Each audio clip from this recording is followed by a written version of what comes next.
स्वागत है आप सभी का हमारे इस YouTube चैनल पे।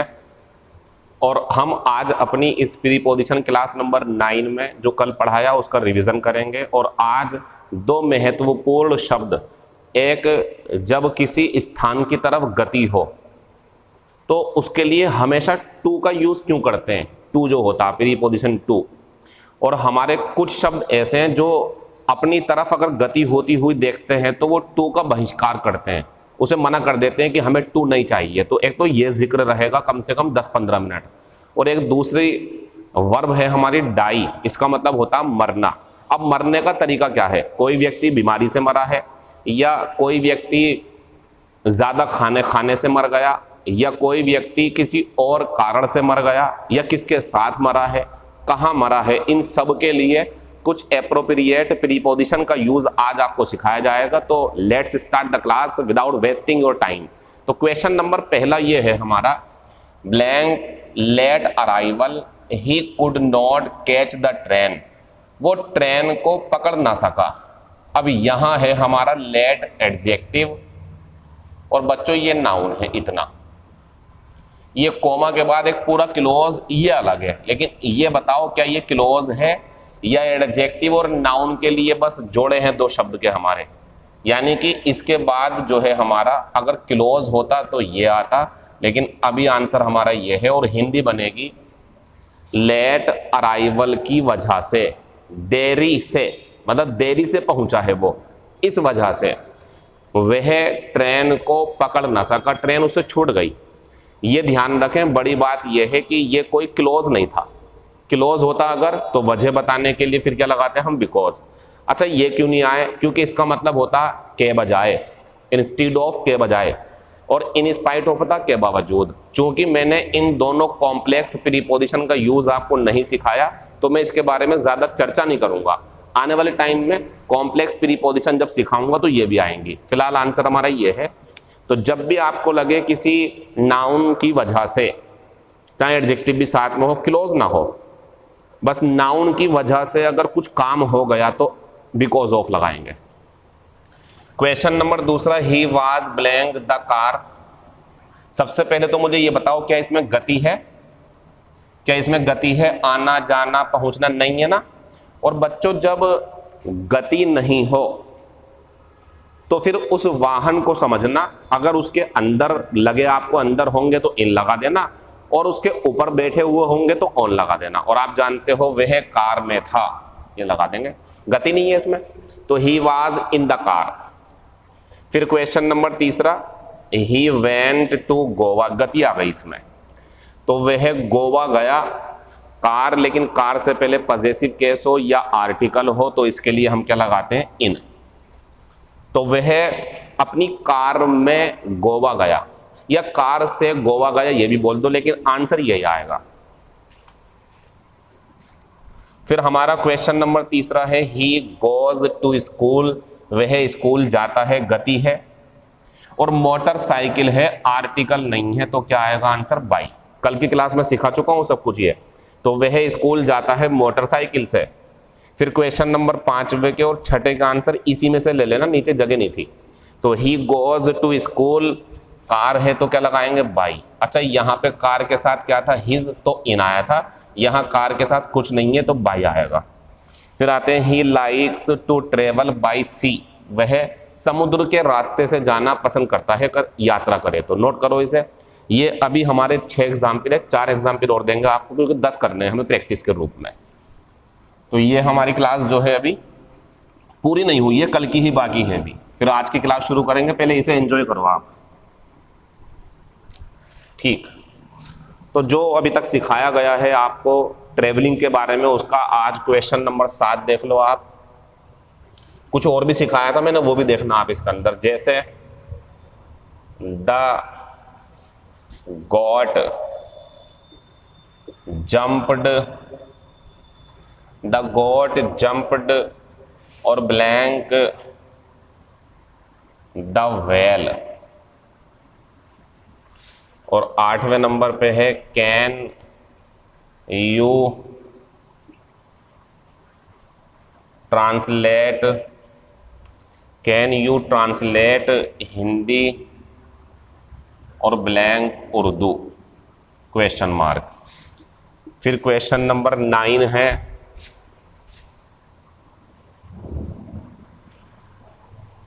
और क्या था, हाँ एक और था, देखो उधर, द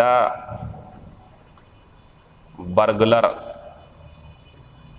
ये होते हैं घुसपैठिया जो चुपके से किसी के घर में घुस करके चोरी करते हैं। तो the burglar broke his house last night. फिर एग्जाम्पल नंबर नेक्स्ट है, he will go to Mumbai, he will go to Mumbai by a train, और लास्ट में है नोएडा। तो ये सारी बातें मैं कल की वीडियो में बहुत अच्छे तरीके से एक्सप्लेन कर चुका हूँ, काफ़ी बारीकी से समझाया है। तो उम्मीद है कि आपके आंसर सही आने चाहिए अगर कल की वीडियो देखी है आपने। तो द गॉड जंप्ड, अब ऑप्शन है ऑन इन, ये दोनों काट दो, ये स्थिर अवस्था के लिए आते हैं, लेकिन अब ऑप्शन है अपॉन और इनटू। तो एक बच्चे ने मुझे व्हाट्सएप पे मैसेज किया और वो जानना चाह रहा था कि सर ये दोनों ही गति के लिए हैं, तो डिफरेंस क्या है। तो बहुत बड़ा डिफरेंस है इसके अंदर। देखो इधर देखो, अगर कोई चीज है और इसके ऊपर गति हो, मेज पर कूद गया, किसी व्यक्ति के ऊपर कूद गया, जानवर के ऊपर कूद गया, जमीन के ऊपर कूद गया, छत पे कूद गया, किसी चीज के ऊपर सतह पर है तो अपॉन लगाते हैं। लेकिन अगर किसी चीज के अंदर यानी कि मैं कुएं में कूद गया या जो है नदी में कूद गया, इस टाइप से बातें हो अगर, तो फिर इनटू लगाते हैं। तो बच्चों ये कुआं है, इसके लिए लगाएंगे इनटू। फिर आते हैं क्वेश्चन नंबर 8 पे। तो इसके लिए ऑप्शन हमारे वही हैं, इन, इनटू, बाई, ऑन। तो कैन यू ट्रांसलेट हिंदी, क्या तुम हिंदी का रूपांतरण, हिंदी का जो ट्रांसलेशन है वो कर सकते हो उर्दू में, आंसर लगाएंगे इनटू। जब रूपांतरण होगा, अवस्था चेंज होगी तो इनटू आएगा। फिर question number 9, the burglar broke into, ये तो पूरा जोड़ा था हमारा, कल बताया था हमने, किसी के घर में कोमल लगा करके घुस जाना। और he will go to Mumbai, वो मुंबई जाएगा बाई ए ट्रेन। जब प्रीपोजिशन बाई है तो आर्टिकल नहीं आएगा।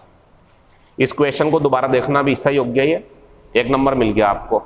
लेकिन अब दूसरी बात, मान लो अगर ये क्वेश्चन ऐसे ना हो करके, मान लो ऐसे ना हो करके अगर ये ऐसे हो जाए तो आप ए तो काट नहीं पाओगे।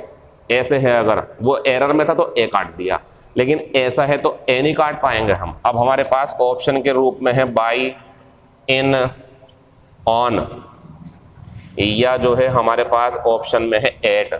तो he will go to Mumbai, वो मुंबई जाएगा ब्लैंक ए ट्रेन। जब ट्रेन है यहाँ पे हमारी, तो भैया ट्रेन के साथ आर्टिकल की वजह से इन आएगा। ये आंसर इसका कुछ नहीं कर सकते आप, उस वाले में आर्टिकल काटना था बाई के साथ। और अगर मान लो ये होता तो क्या आता, फिर आंसर हमारा ये आता। और स्कूटर होगा तो फिर ये आएगा, और अधिकार होगा उसके ऊपर या कोई आर्टिकल होगा। और अगर स्कूटर है सिर्फ तो बाई आएगा उसके लिए। तो ये सारी क्लास में कल पढ़ा चुका हूँ, इसमें दोबारा नहीं जाना चाहता मैं। आज की क्लास देखते हैं हम।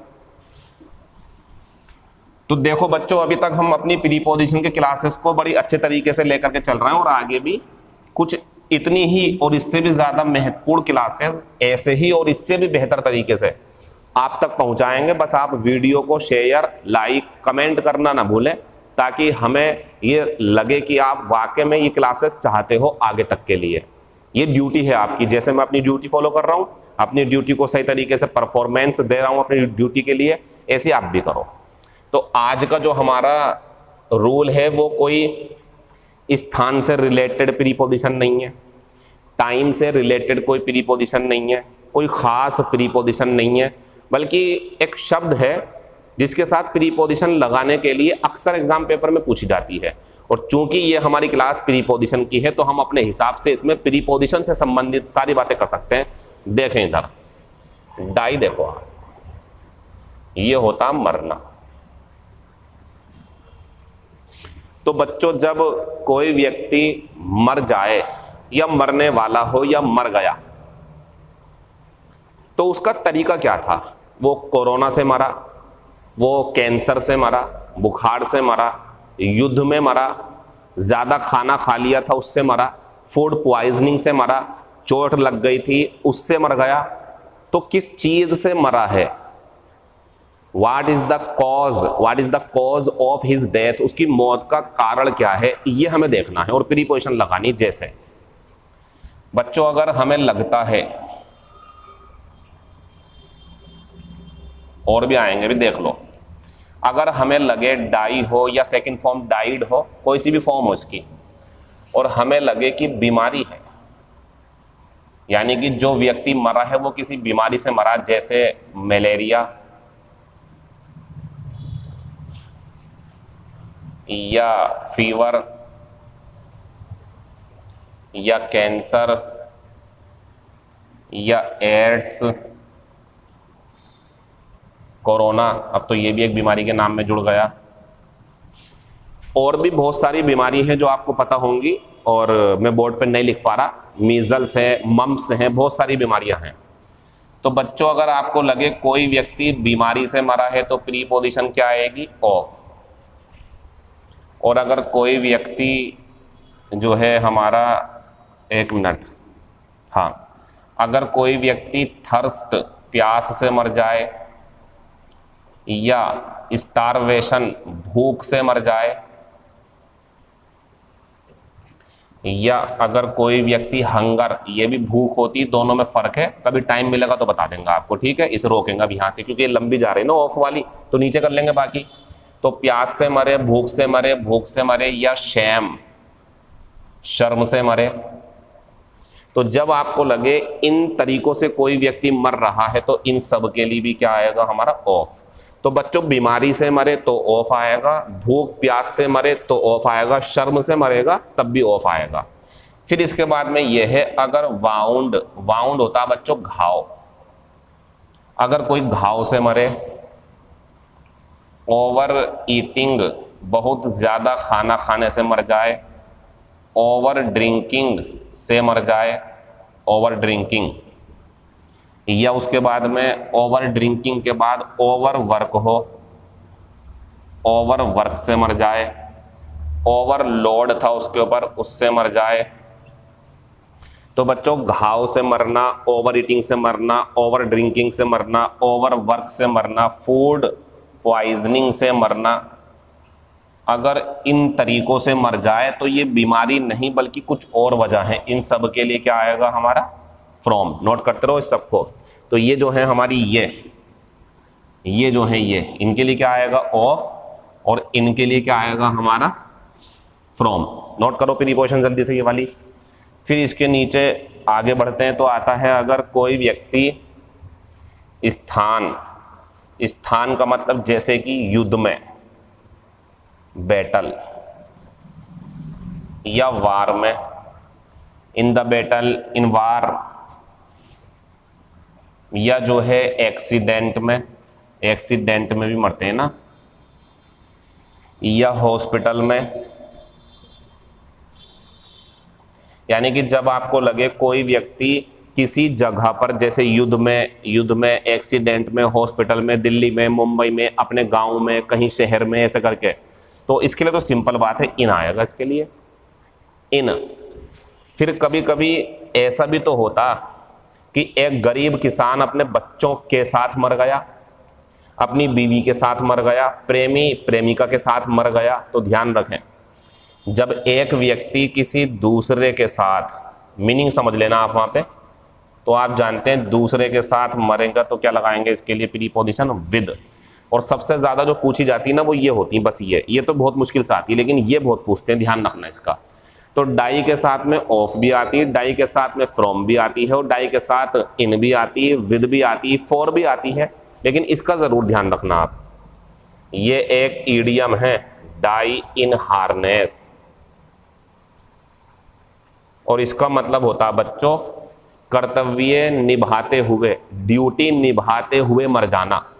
जैसे मान लीजिए एक व्यक्ति डॉक्टर है, ये बहुत आजकल का कह सकते हैं बहुत ज़रूरी क्वेश्चन हमारे लिए है जो हम समझ सकते हैं। जैसे कोरोना वॉरियर्स में आते हैं डॉक्टर्स, या जो है पुलिस ये सब इसमें आती हैं, नर्सेज वगैरह आती हैं, स्वीपर भी इसमें आते हैं। तो ये सब कोरोना वॉरियर्स अगर अपनी इसी ड्यूटी के दौरान छुट्टी ना लें और समाज सेवा में लग करके अपनी जान जोखिम में डालें और काम पर लग रहे हैं और इसी दौरान मौत हो जाए, तो कह सकते हैं आप दे डाइड इन हार्नेस, वो अपनी ड्यूटी करते टाइम मर गए। ऐसे ही सेना का कोई अगर सैनिक सोल्जर युद्ध के दौरान मर जाए तो वो भी डाई इन हार्नेस हो गया। कोई अगर अपनी ऑफिस में काम करते करते बड़ी मेहनत से लगा हुआ था और उसे रेस्ट की जरूरत है लेकिन काम ही करता रहा और वो मर गया, तो ये डाई इन हार्नेस होता। तो नोट कर लेंगे, die in harness is equal to कर्तव्य के लिए मर जाना। नोट कर लेंगे इसे। अब ये किस तरीके से क्वेश्चन पेपर में आएंगे ये देखो आप। इसके बाद में फिर दूसरा कॉन्सेप्ट समझाएंगे आपको। इस तरीके से आता है पेपर में ये। अभी पहला हुआ, अभी दूसरा और होगा, लेकिन इसके एग्जाम्पल देख लो आप कुछ। His father died and his mother died और ब्लैंक कैंसर। आंसर भरो दोनों में, क्या आएगा? फिर एग्जाम्पल ये आएगा, हिज ग्रैंडफादर डाइड और ब्लैंक कोविड कह दो या कोरोना। ठीक है। फिर एग्जाम्पल नेक्स्ट है मेरे पास में, my neighbour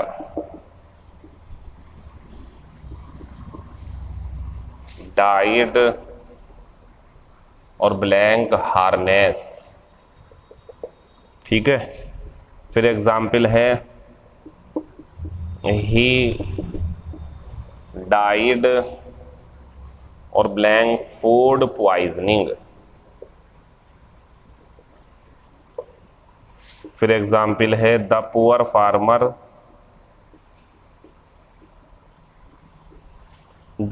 farmer died blank his children and wife. फिर एग्जाम्पल है नेक्स्ट, मैनी ब्रेव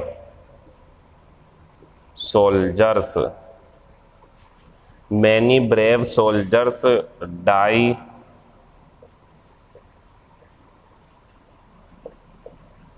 बैटल कह दो या बैटल फील्ड कह दो, युद्ध के मैदान में। आंसर क्लियर है, सब कुछ लिखवा चुका हूं मैं आपको। उसके पिताजी घाव से मर गए, फ्रॉम आएगा, ऑफ नहीं आ सकता, यहाँ पे काट देना आए तो।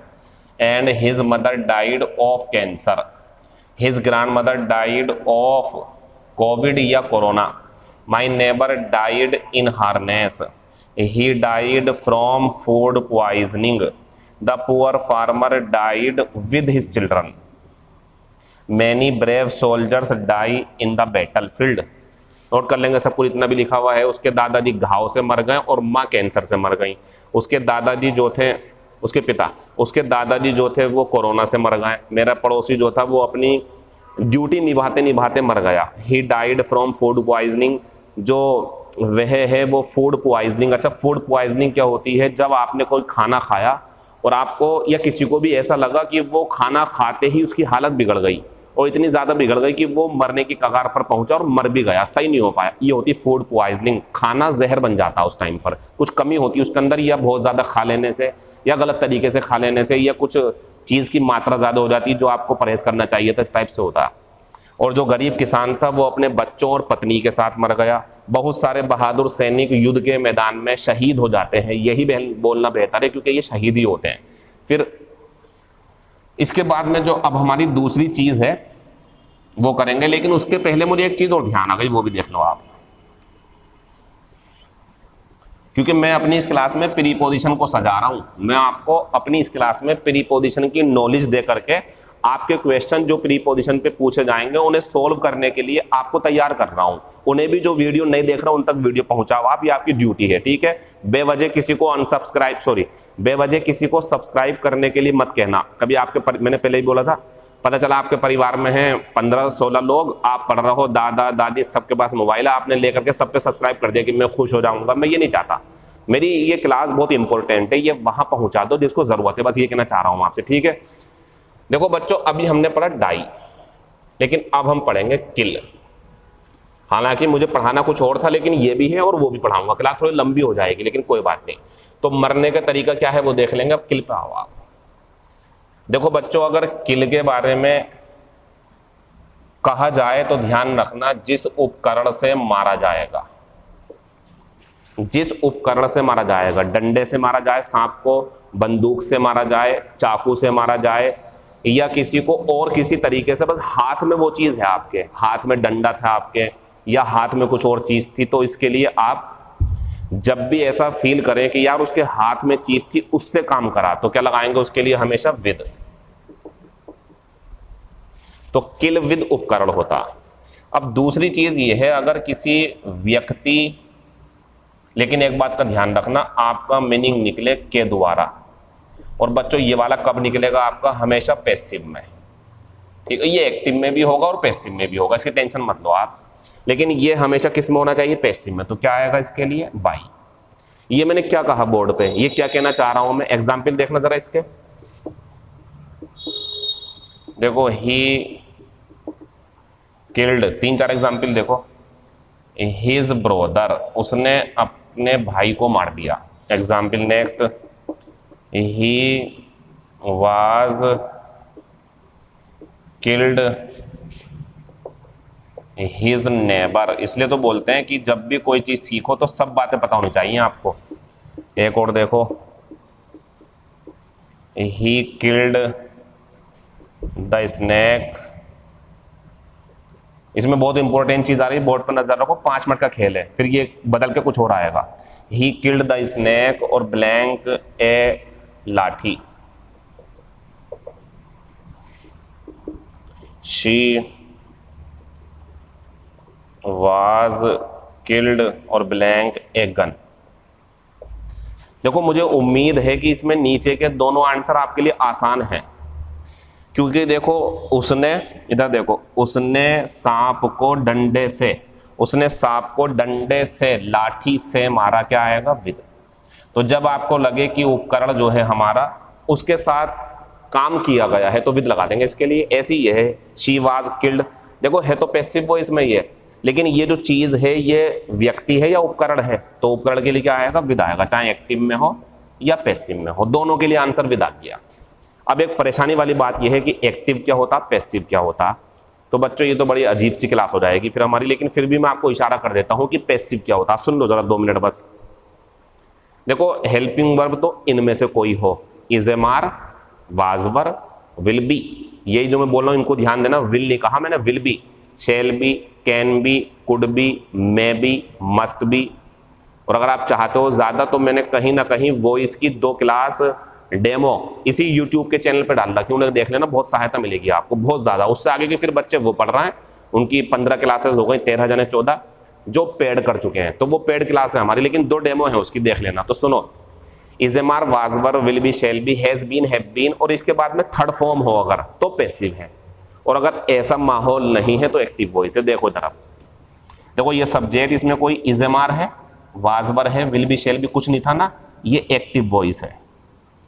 और एक्टिव हो या पैसिव हो, उपकरण है तो क्या आएगा, विद, तो विद आ गया। देखो यहाँ पे ऐसे ही यहाँ हो आप, ये है देखो वाज, और ये मेन वर्ब की थर्ड फॉर्म, बस ये जो होता ना is am are, was were, third form, ये पैसिव होता है। तो बहुत सारे, लेकिन अभी यही देखो आप, तो बच्चों पैसिव है, लेकिन यहाँ तो उपकरण है ना, उपकरण के लिए विद आएगा। तो एक्टिव हो या पैसिव हो, अगर उपकरण कोई हथियार या औजार से मारा गया है किसी को, तो क्या लगाएंगे, विद लगाएंगे। तो इसका आंसर भी विद, इसका भी विद हो गया। ठीक, यहाँ हो अब आप, ये सब्जेक्ट है, क्या यहाँ पे कोई इज ए मार है, वाज वर है, विल बी, शैल बी कुछ है, नहीं है ना, बल्कि इसके बाद में मेन वर्ब, ये सेकंड फॉर्म है, एक्टिव वॉइस है ये। अब नीचे आओ, सब्जेक्ट, फिर helping verb, is am are, was वर, और ये मेन वर्ब की थर्ड फॉर्म है। अगर आप मुझसे कहो कि सर ये और ये तो दिखने में सेम है, तो एक इत्तेफाक है कि इसके second form third form same होती, लेकिन यहाँ इसके बाद में डिड है इसके अंदर, और इसमें थर्ड फॉर्म क्योंकि ये बी है, इज ए मार, वाज वर। इसकी नॉलेज ज्यादा नहीं दे पाऊंगा, भाई इतना समझ लो आप, ये एक्टिव है और ये पैसिव है, तो ध्यान दें आप, बहुत जरूरी चीज है। जब एक्टिव वॉइस में एक व्यक्ति किसी दूसरे को मारता है तो नो पीपी, मतलब कोई प्रीपोजिशन नहीं आती, बस ऐसी सेंटेंस, कुछ नहीं आएगा। अब आप कहोगे सर यहां क्यों लगा दिया, उपकरण के लिए आएगा विद, लेकिन जिसे मारोगे उसके लिए नहीं आएगा। तो he killed his brother, he killed the snake, देखो ये है तो कुछ आया क्या यहाँ पे। तो ध्यान रखना ये बात जो मैं बोल रहा हूँ, एक्टिव वॉइस हो वो काम आपका, अब एक्टिव होगा या पैसिव। सुने, एक व्यक्ति ने दूसरे को मार दिया एक्टिव वॉइस में, कोई प्रीपोजिशन नहीं आएगी। दूसरी बात, लेकिन पैसिव वॉइस में अगर इसको इसके द्वारा मारा गया है तो बाई आएगा, यानी कि इसमें क्या आएगा हमारा, बाई। ठीक, एक मिनट। अच्छा, अब इसी में एक चीज और है, अगर उपकरण हो तो कोई फर्क नहीं पड़ता, अगर किसी को मारा गया है बंदूक से, चाकू से, कुछ भी करके, तो विद तय है हमारा, चाहे एक्टिव हो या पैसिव हो। तो बच्चों इसमें कुछ नहीं आएगा, इसमें बाई, क्योंकि पैसिव है तो व्यक्ति के द्वारा काम हुआ, देखो पड़ोसी के द्वारा, और ये उपकरण है तो विदा किया। इसी चीज को यहां भी समझ सकते हैं आप, इधर देखो। अब जब क्लास शुरू हो गई है तो इसे लंबे रूप देना पड़ेगा मुझे, ठीक है, मैं दे दूंगा, लेकिन देख लो आप इधर। ये किल की बात हो गई। अब आप हमारे कुछ और एग्जाम्पल भी देख लो इसी के आधार पे, बढ़िया चीज है ये भी। ही कट द केक, इसमें डिड है, सेकंड फॉर्म है ये। ही कट द केक और ब्लैंक ए नाइफ, या he will write a letter, he will write a letter blank a pen, या ही राइट्स और blank a blue pen, sorry a blue pen, या he writes और blank a pencil, या he rights ink, या सबको समझ लेना, सब जितने भी हैं एक एक चीज इंपॉर्टेंट है आपके लिए। ही राइट्स पेंसिल, फर्क है दोनों में, इसमें ए है इसमें नहीं है। फिर एग्जाम्पल है ही राइट्स और ब्लैंक ब्लू इंक। क्लियर? आप इन सब को ध्यान से देखो और मुझे ये बताओ, जब वो केक काटेगा तो चाकू उसके हाथ में होगा ना, बस ये जो चीज है कि हाथ में, जैसे मैं मार्कर से पढ़ा रहा हूं, ये लिख सकता हूं मैं यहां पे, I teach blank A marker, ये भी कह सकता हूं मैं। तो ध्यान से सुनो आप मेरी बात जो मैं बोल रहा हूं। अगर हमारे हाथ में कोई चीज है, उससे हमने किसी को मार दिया, विद आएगा। उससे हमने कुछ लिख दिया, हमारे हाथ में होना चाहिए, विद आएगा। उससे हमने कुछ काट दिया, विद आएगा। उससे हमने किसी को मार दिया, वैसी नॉर्मली डंडे से पीट भी दिया तो भी विद आएगा। तो देखें जरा, उसने केक काटा चाकू से। He will write a letter, ये पेन हमारे हाथ में होता है ना, वह पेन से एक पत्र लिखेगा। और ही राइट्स ब्लू पेन, तो पेन नीला हो या काला होता तो हाथ में ना, विद आएगा इसके लिए भी। तो he cut the cake with a knife, he will write a letter with a pen, he writes with a blue pen, और I teach with a marker, मैं एक मार्कर से, मेरे हाथ में है ये चीज। और बोर्ड कहूंगा तो ऑन बोर्ड, पेपर कहूंगा तो ऑन पेपर, क्योंकि उसके ऊपर लिखते हैं ऐसे करके, उसके ऊपर आ गया, लेकिन जो हाथ में उसके लिए विद आएगा, विद विद विद विद, ठीक है। अब ये देखो जरा आप, ही राइट्स ब्लैंक पेंसिल, पेंसिल के दो मीनिंग है। अगर पेंसिल के साथ आर्टिकल है, ए या एन या द, तो फिर ये पेंसिल वो है जो हमारे हाथ में है, जो कच्ची पेंसिल होती है जिससे स्टेनोग्राफी करते हैं, ठीक है।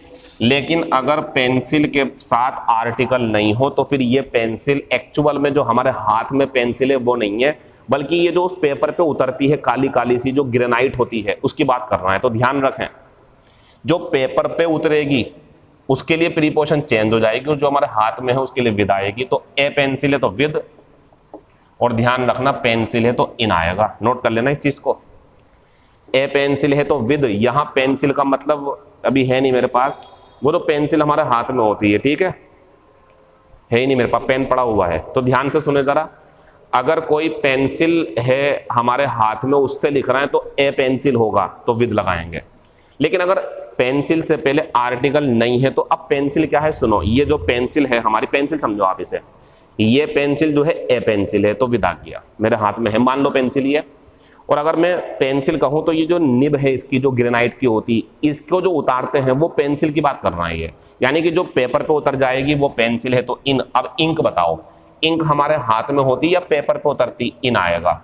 अब इंक नीली हो, लाल हो, कुछ भी हो, क्या आएगा, इन। सबको नोट कर लेना जो बोर्ड पे लिखा हुआ है, एक बार फिर से बता दूं मैं। कुत्ते को, सांप को, शेर को मारा गया, किससे, जो हमारे हाथ में था, विद आएगा, एक्टिव हो या पैसिव हो। कुछ लिखा गया है हमारे हाथ में है, मार्कर है, पेंसिल है, चौक भी क्यों ना हो, चौक। अच्छा जो चौक है उसके दो मीनिंग है, चौक बोर्ड पे उतर जाती है तो इन भी आ सकता, और विद चौक ए है तो चौक जो होती है हमारी वो, जिससे हम ब्लैक बोर्ड पे लिखते हैं। तो अगर आर्टिकल है तो विद लगाना, आर्टिकल नहीं है तो इन लगाना। पता क्यों हो रहा है ऐसा, ये बस इनके लिए है, पेंसिल के लिए और इंक के लिए और चौक के लिए, क्योंकि ये बोर्ड पे उतर जाती है, ये पेपर पे उतर जाती है, उस पर लिख देते हैं हम। जैसे बोर्ड पे देखोगे आप तो बताओ, बोर्ड पे मार्कर चिपक गया या इंक चिपक गई, तो इंक है तो इन आएगा, इसके लिए इन आएगा, इसके लिए इन, ध्यान रखना। तो बच्चों इंक हो तो इन, इंक का रंग दे दें तब भी इन, और सिर्फ पेंसिल है तो इन, और ए पेंसिल ए ये सब इनके लिए विद आएगा। एक्चुअल में यहाँ इसकी बात नहीं चल रही, बस वजह यह है कि ये हमारे हाथ में होते हैं और ये हमारे हाथ में नहीं होती, ये बोर्ड पे उतर जाती, पेपर पे उतर जाती। नोट कर लो, सबको खत्म हो गया ये। अब आज का तीसरा कॉन्सेप्ट और क्लास खत्म हो जाएगी हमारी।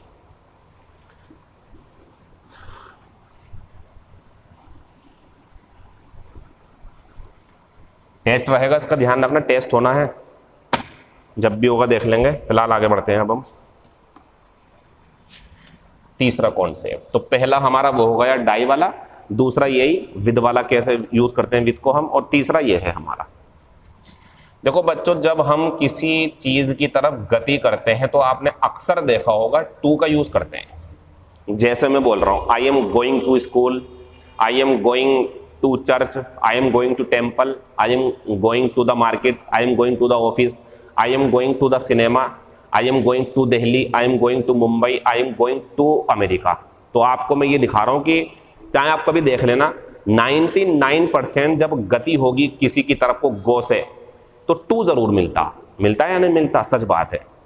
तो अगर मेरा मानना है, अगर ये सेंटेंस हम यूज करेंगे तो 90% जगह टू मिलेगा, लेकिन ध्यान रखें 10% जगह ये टू हमें हटाना होगा, या अगर नहीं दिया है तो ठीक है, यानी कि इसको चाहिए नहीं हमें, ये वो 10% जगह सीखनी है हमें, बाकी 90% में टू आएगा। तो कब नहीं आएगा वो देखो आप, शुरू करते हैं।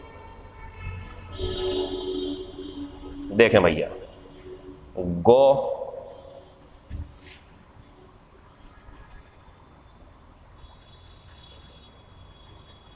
देखें अगर गो किसी स्थान की तरफ जाना है आपको तो क्या आएगा इसके लिए, टू। 90% जो भी दिमाग में है आपके सब में टू आएगा, ठीक है। लेकिन कुछ बातें हैं जो टू नहीं लेता, जैसे देयर, ठीक है, जैसे आउट, जैसे अब्रॉड, जैसे होम। बस 4 को देख लो आप, बाकी बाद में देखेंगे। तो बच्चों ये जो शब्द हैं ये अपने साथ में प्रीपोजिशन क्यों नहीं लेते, इसकी वजह बताएंगे हम आपको। लेते नहीं है और क्यों नहीं लेते ये समझाएंगे हम आपको। देखें इधर, मैंने आपसे कहा वहां जाओ, क्या आप मेरे इतना कहने से वहां जाओ, आप वहां पहुंच जाओगे जहां मैं भेजना चाह रहा हूं? अब दूसरी बात, आप ठाकुर द्वारा में हो, मैं आपसे कहूं बाजार जाओ, आप यहां निकल जाओगे। मैं उनसे कह रहा हूं जो जानते हैं कि बाजार किधर है। यानी कि जब हम किसी को ऐसी जगह भेजें, या वो ऐसी जगह जाना चाहता हो, या वो ऐसी जगह जा रहा हो, या वो ऐसी जगह गया हो कि उसके दिमाग में डेस्टिनेशन है, उसके दिमाग में डेस्टिनेशन है कि भाई वहां जाना है, तो टू आता उसके लिए। मैं कहूँ दिल्ली जाओ, तो आपको दिल्ली जाना, बस पकड़ने निकल जाओगे, मुंबई अमेरिका जहां भी, आपको रास्ता नहीं पता लेकिन डेस्टिनेशन तो दिमाग में तय हो गई ना, आपके दिमाग में डेस्टिनेशन है, हाँ भाई वहां जाना है, इसीलिए गो टू 90% जगह मिलेगा आपको। लेकिन मैंने कहा वहां जाओ, कहाँ, मैं कहाँ कह रहा हूँ बताओ, आप जरूर पूछोगे सर कहाँ। या तो आपको पता होना चाहिए या फिर आपका सवाल जरूर आएगा सर कहाँ, मतलब घर जाऊं, क्लास जाऊं, यहीं रुकूं, क्या करूं। तो ध्यान रखें, गो के साथ टू का यूज करते हैं उस स्थान में जो हमारी डेस्टिनेशन है हमारे दिमाग में। 99% डेस्टिनेशन होती है, मैं बाजार जा रहा हूं, मैं स्कूल जा रहा हूं, मैं मंदिर जा रहा हूं, मैं मस्जिद जा रहा हूं, सिनेमा जा रहा हूं, दिल्ली जा रहा हूं, मुंबई जा रहा हूं, गांव जा रहा हूं, शहर जा रहा हूं, मोहल्ले में जा रहा हूं, खेलने जा रहा हूं, मैदान में जा रहा हूं, कुछ भी जो आपको लग रहा है कहीं भी, तो ये डेस्टिनेशन है तो टू आएगा। लेकिन देयर में कोई डेस्टिनेशन नहीं होती, खत्म, और ये एक प्रीपोजिशन है। तो प्रीपोजिशन को दिखाने के लिए दूसरी प्रीपोजिशन का बेफिजूल यूज नहीं करते हैं। ये देखो क्या है, विदेश। मैंने कहा विदेश जाओ, अब आप कहोगे सर डेस्टिनेशन मिल गई ना, डेस्टिनेशन तो ये है, अमेरिका जाओ डेस्टिनेशन है, लंदन जाओ डेस्टिनेशन है, श्रीलंका जाओ डेस्टिनेशन है, अफगानिस्तान जाओ डेस्टिनेशन है, चाइना जाओ डेस्टिनेशन है, विदेश जाओ, बताओ कहाँ जाओगे। मैंने कहा विदेश जाओ, विदेश तो भारत से बाहर सभी जगह विदेश है, कहीं भी चले जाओगे आप, यानी कि डेस्टिनेशन क्लियर नहीं है। इसीलिए ध्यान रखना, इसके साथ टू नहीं आता, 1 नंबर मिलेगा आपको। और अगर अमेरिका हो तो go to America, going to America, went to America, gone to America. ठीक, तो भैया गो की तरफ अगर डेस्टिनेशन क्लियर होती तो टू आता, 90% होता है ऐसा। लेकिन इनका ध्यान रखना, देयर, आउट और अब्रोड। अब होम की आती बात। बच्चों ये जो होम है और एक शब्द होता है हाउस, दोनों में फर्क देख लो आप, दोनों में फर्क जान लो आप।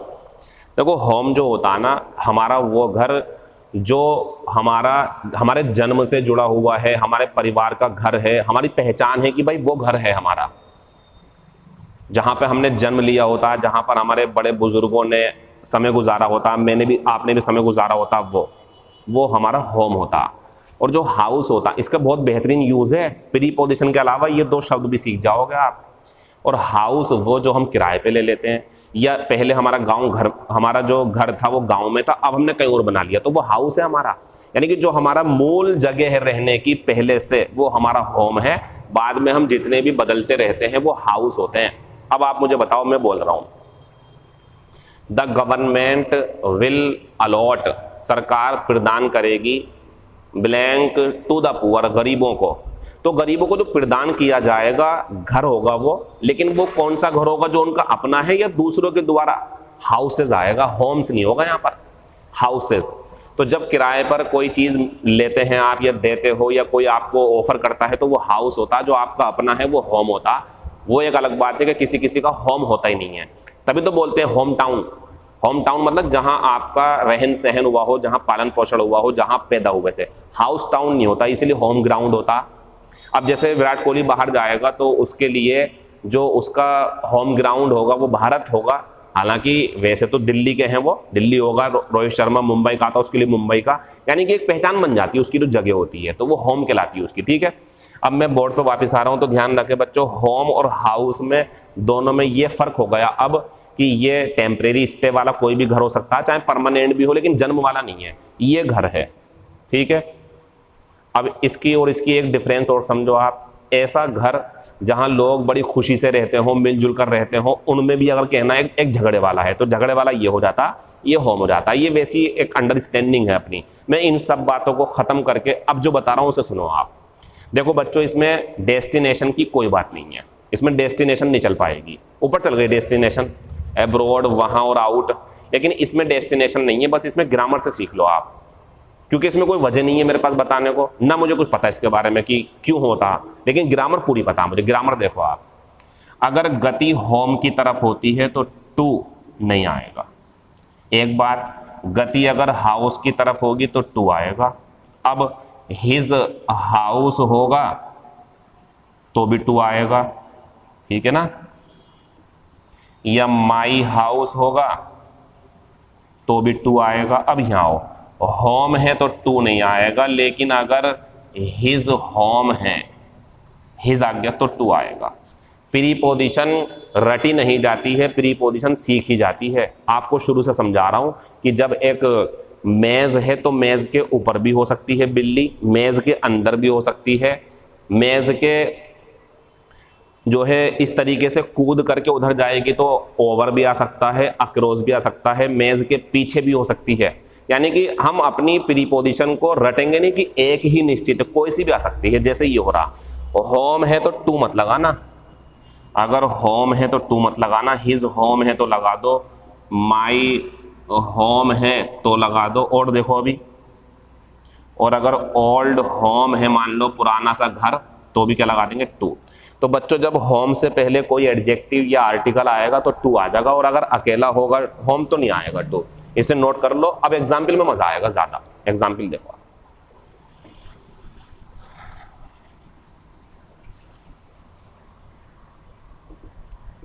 ही इज गोइंग टू होम, एक सेंटेंस। दूसरा है he will not go to his home, और you will have to go to America. You will have to go to Mumbai. He was going to school, to temple. कुछ भी हो, सब ये सही हैं, जितने भी हैं, ये भी सही था, ये भी सही था। देखो अभी इधर, तो he is going to home काट दो, he will not go to, सही है क्योंकि हिज आ गया। You will have to go to America, destination है। You will have to go to Mumbai, destination है। He was going to school, destination है। मंदिर डेस्टिनेशन है, सब सही है। एक और देखो, he went to Australia, destination है, कोई गलती नहीं, बढ़िया है। और ही वेंट टू अब्रॉड, ये अगर पेपर में आएगा तो भैया डेस्टिनेशन नहीं, विदेश है, विदेश पता नहीं कहाँ है। सबको नोट कर लो जितना लिखा हुआ बोर्ड पे। अब एक नया सा सेंटेंस हम आपके सामने रखेंगे, नहीं पढ़ा में तो फिर आप गलती कर लोगे, वो भी देखो आप जरा। ही वाज और ब्लैंक होम, एक सेंटेंस। एक और देख लो, ही वेंट और ब्लैंक होम, एक और देख लो लास्ट, ही वेंट और ब्लैंक हिज होम। ठीक है ना। ऑप्शन देखो अब इसका, आप सब बातें समझनी होती है ना, एक बात भी छोड़ेंगे वही गलती कर दोगे आप। तो ये ऑप्शन है मेरे पास में, ऑप्शन पहला है टू, ऑप्शन दूसरा है इन, तीसरा है एट, चौथा है नो प्रीपोजिशन। ठीक है, तो बताइए आप, he went his home, his है ना इसमें, तो टू आएगा। ये नियम है, सिखा दिया मैंने। वह अपने घर गया, ही वेंट गति हो रही है, लेकिन यहाँ कोई होम से पहले कुछ है ही नहीं, तो यहाँ क्या आएगा हमारा, नो पीपी, यानी कि ये आंसर है इसका। इसका आंसर ये हो गया। ये देखो जरा आप, ही वाज ब्लैंक होम, क्या इसकी तरफ गति है? देखो ध्यान से, गति नहीं है ना, रुक जाओ आप। तो गति नहीं है तो ये तो खत्म हो जाएगा। गति होती तो टू के बारे में सोचते हैं आएगा नहीं आएगा, लेकिन जब गति नहीं है तो टू खत्म कर दो। लेकिन ये तो बाकी है ना, ये भी बाकी है। अब मैं बता रहा हूं आपको, जब किसी को ये बोलना हो ना, घर पर था, वो घर पर है, घर में है, कुछ भी, चाहे आप हिंदी में घर में भी बोलोगे, ध्यान रखना, घर में, घर पर है कोई, या था, गति नहीं है, अंदर है घर में, तो इसके लिए प्रीपोजिशन कभी भी ये मत लगाना। इसके लिए ये आती है at home, I am at home, he is at home. अब आप कहोगे सर यहाँ तो कुछ भी नहीं था, वो गति के लिए था हमारा, टू के लिए। कुछ हो ना हो एट होम आएगा, बस रुका हुआ होना चाहिए, अपने घर में होना चाहिए, इस टाइप से है। तो घर में हो, अपने घर में हो, कुछ भी हो, एट लगा देंगे। गति है तो टू नहीं आएगा, और अगर कुछ लगा है हिज माई तो आ जाएगा टू हमारा, और हाउस के साथ तो आएगा ही, एब्रोड के साथ, ध्यान रखना। तो जितनी आज की क्लास मैंने पढ़ाई है, मुझे लगता है कि आज मैं आपको कुछ ज़्यादा ही इंपॉर्टेंट क्वेश्चंस और इंपॉर्टेंट टॉपिक क्लास में समझा चुका हूँ, इसे एंजॉय करें आप। बाकी बातें आपसे कल होंगी। Thank you, all the best, see you next video. Share करना ना भूलें ताकि दूसरों को फायदा मिल जाए।